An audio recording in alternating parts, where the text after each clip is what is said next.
What is going on? Charles Botensten here. I'm just going to make this really quick, right to the point. It's January 2nd, 2019. I don't know whenever you're viewing this, but I just wanted to go live very quick because on my last Instagram post that I put up, and I kind of wanted to just go a little bit more raw and deep on it. Obviously, with you guys, I'm a little bit more raw and deep than, say, on Instagram. I don't know why. Maybe because that's where my clients usually go or my friends are usually going or whatnot.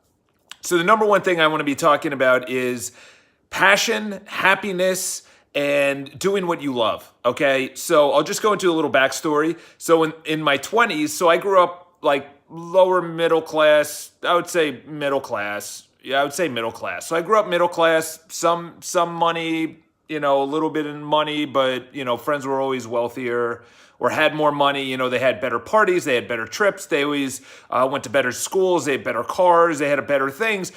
But ironically enough, my parents parented me correctly, actually better than my friends, where it wasn't about money and they really never talked about money. And it was never a point of contention, but it was always there. You always knew that, I shouldn't ask for certain things and you were just grateful for what you had, which was amazing. So finally I said, okay, I'm making a couple of dollars, get out of college. I start going into Oppenheimer funds, making $42,000 a year. And to me, that was massive amounts of money, at the time. And it maybe still is, to a couple of people. But at $42,000, I started doing a lot of dumb shit, So in other words, I thought and I was being told, and I don't have any blame towards them, but I was being told, society was telling me that you should get the best of everything, the best suit, the best trips, the best dinners, the best watch, the best everything. And I started overspending on everything. How's it going, Erwin? How we doing? I started overspending on suits, $1,200 suits, Tony Robbins events that were $20,000, personal coaching that was $1,000 for an hour.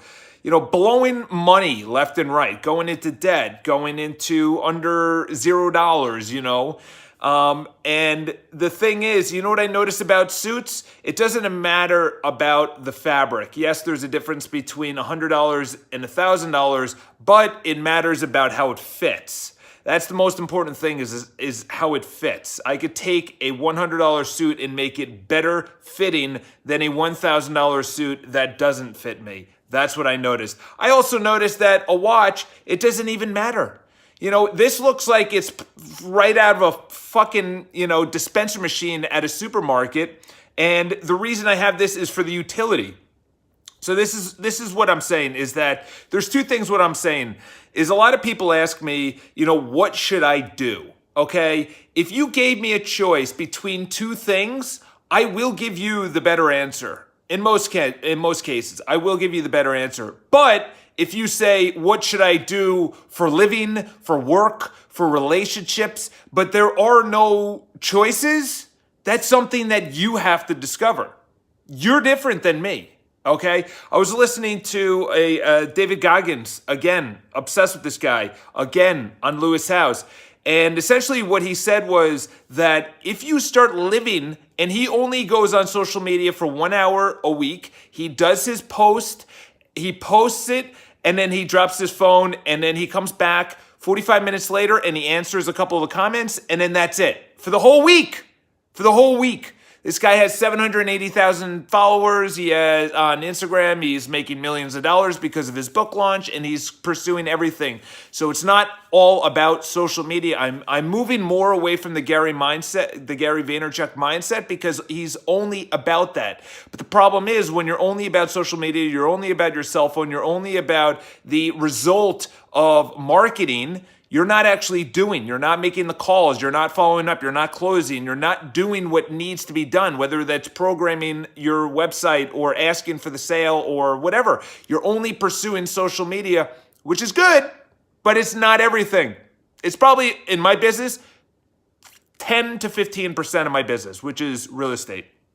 There are agents making millions of dollars where they aren't even barely on Instagram, okay? What I'm going at is, you are different than me, number one. Number two, I heard of the name Sam Ovens. I want to reserve judgment, but he's targeted me on Instagram, and the videos that I've seen, not impressed. Not impressed. I haven't done any research, but the videos that he targeted me on advertising, just wasn't impressed. So maybe he has good content. I don't know. I'm only going for the best now. That's it. It's audiobooks that are by the best authors, and that's it. And then obviously other good videos. Let me go further onto this. Number one, you have to pursue it. It's not given to you. It's not obligated. It's not guaranteed. And you are not entitled to it. You are not entitled to your passion, to anything. Just because you're alive, just because you're in the United States or in another country, just because you're there, doesn't mean that happiness or money or people being nice to you or there should be no challenges. That is bullshit.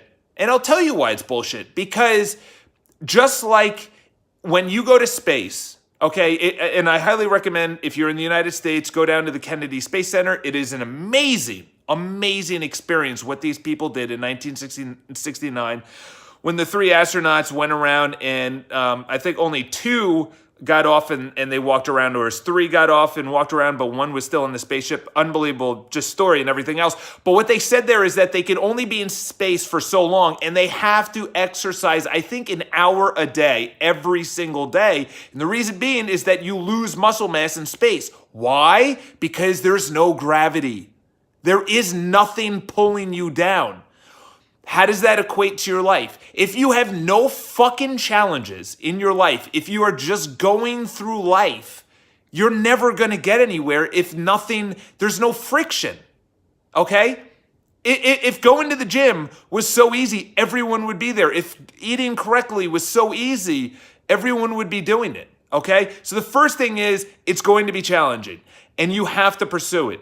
Okay? The second thing is you have to make the choice. I am not going to make the choice. Nobody told me that real estate was going to be a good choice, but I also was door-to-door sales. I was mowing lawns. I was doing landscaping. I was caddying. I had an eBay business. I had an online business. I did Cutco sales. I did engineering. I did marketing. I did all of these jobs. And I was like, well, I don't really like the 9-to-5. I don't really like the financial, but I like the people about it. I like the sales aspect. And boom, sure enough, I said, let me just try real estate. I don't know what I want to do. Let me just try it. You have to figure it out yourself. You have to try things, okay? The reason we don't try things is because it's so easy to get distracted. It is so easy to not talk to someone when you want to not make phone calls, to not send emails, to not wake up early, to not eat correctly, to not go to the gym. It is so easy to put it off for the next day. It is so easy. It's easy. You know what sucks? Is waking up early and conquering your mind on not snoozing your alarm and going bike riding when it's 37-degree weather, going to the gym when it's 35 degrees and you don't want to be there, or taking the salad and saying no to the bread, drinking kombucha instead of sweetened iced tea. That's not easy. That's not easy. But you have to callous your mind. And by the way, I'm not 100% there. Okay, don't look at me as this guy. I am on this self-discipline journey as much as you. But the thing is, my deep fear, and I'm going to do a post about this on Instagram, because I've noticed that my outlet is Instagram. I don't give a shit about how many likes I get or how many followers I get anymore. And what they say is the books that you write are the ones that you really want to read, or the ones that you need to read. So for me, I turn that around and I say the videos that I need to actually make, listen, feel the fear and do it anyway. It's so easy, okay? I have the book somewhere. It's right here, the book that actually got me started. This is another good book, okay, by Eckhart Tolle, okay? This is the book, Feel the Fear and Do It Anyway. There's 4 fears in here that I actually marked off. Here you go. You want me to get into it? And this is the last thing, the 5 truths right here. The 5 truths about fear. The fear will never go away as long as you continue to grow. That's number one. Number two, the only way to get rid of the fear of doing something is to go out and do it. That's the only way. Three, the only way to feel better about yourself is to go out and to do it. Four, not only am I going to experience fear whenever I am in unfamiliar territory, but so is everyone else. I am just like you. I will also feel all the fear and all the obligations of what I should not and do not want to do. And number five, pushing through fear is less frightening than living with the underlying fear that comes from feeling helplessness. Okay, let me read that again. Pushing through fear is less frightening than living with the underlying fear that comes from the feeling of helplessness. That is my biggest fear. That is my biggest fear right there. Is my feeling of helplessness, that I can't do something about it, that I am a victim of the circumstances. And that victim could be money, relationships, job, the market, real estate, the deal, a closing. It could be a ton of stuff. However, the number one thing that is my biggest fear is number five. So what is your biggest fear? Is it that you're always going to be number one, the fear that you're always going to be feeling fear? Number two is that you don't want to do it. Number three is that you have to go out to do it to feel better. Number four is that everyone feels fear. Or number five is the fear of feeling helpless. I cannot stress. I went through what you're going through, where I'm seeing all these people that are not better than me, but they're making more money. I'm seeing people that are younger than me making more money, with better looking girls, with better apartments, with bigger businesses, with all these things. And you know what I noticed is that I could pursue that, but I'm finally at that foundation 11 years later. It shouldn't take you 11 years, okay? I was on my face getting dragged through the mud of spending money carelessly, thinking it was on the outside, that followers or likes in today's day and age is actually going to make me happy. No.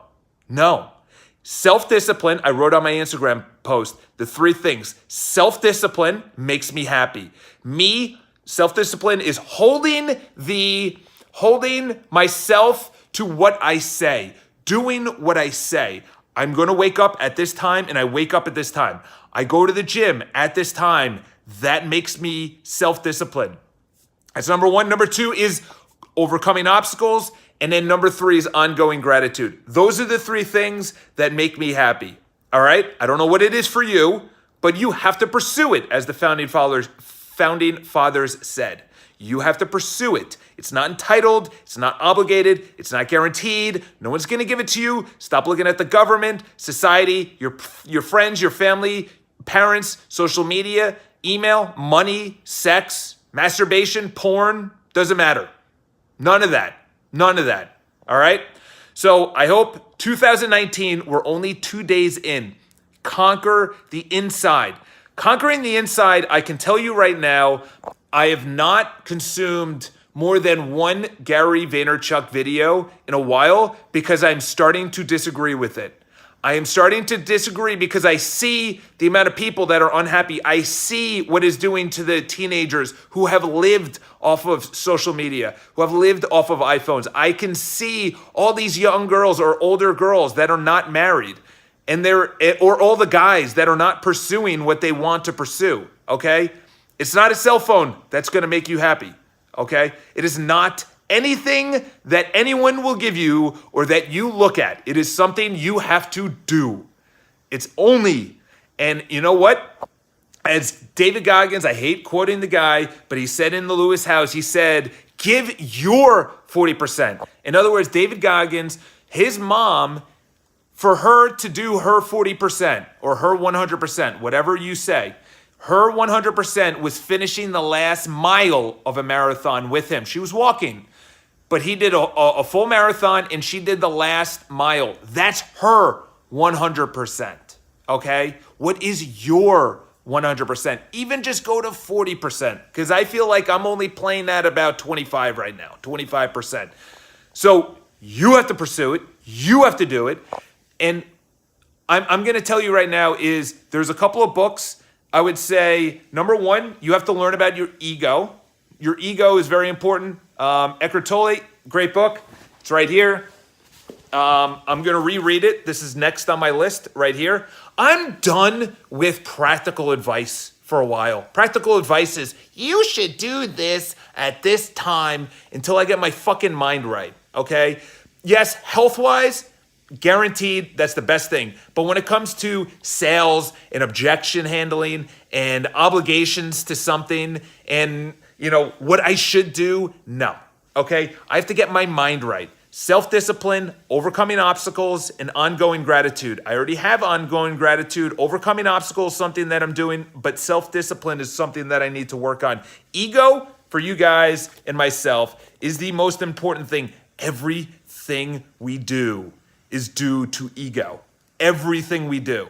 In a relationship, when we say yes to something, when we say no to something, why we wake up early, why we don't wake up early, our ego, or as they say in the metaphysical world, edging God out. In other words, God could be the source that comes down, and I'm not going to religion. What I'm saying is that when something says you should do this and you don't do this, that is what you truly want to do. That is truly what you want to do, okay? But the reason that we edge and we accept ego by saying, well, I'll go tomorrow. I'll do it tomorrow. That's my biggest fear. My biggest fear, and I see older people, my biggest fear is seeing the lifelessness in that older person. I don't know if they're happy. But I'm thinking if I was at that age and I did not pursue what I wanted to pursue because of my ego, my selfishness, putting it off tomorrow, because I wasn't disciplined, because I cared about other people's opinions, okay? That would not make me happy. And that is my biggest fear, because there will be a day, and I'm going to leave you with this, where you will not going to be able to make it up that staircase. You will not be able to work another day in your life, where you will be omitted or whatever the hell it is, emitted to a nursing home or to a wheelchair or to a walker. It sounds grim, but it will come. There will be a time where your spouse passes away or your parents leave you, or you can't even communicate with anyone because you have dementia. Okay, there will be a day, okay, that will happen. That is guaranteed. What is not guaranteed is you doing what you should do. Get off the phone, delete the apps, fuck anything that's online, enough TV, stop with Netflix. Who gives a shit about a series that's gonna come out? There's gonna be another one next year. There's gonna be one after that, or sports, or gaming, or porn, or whatever it is to you. Start edging that out. Start edging that out. All right? Happy Wednesday. Hope you guys have an amazing day. Get your mind right. Get your mind right. That's your pursuit for this year. Have an amazing day.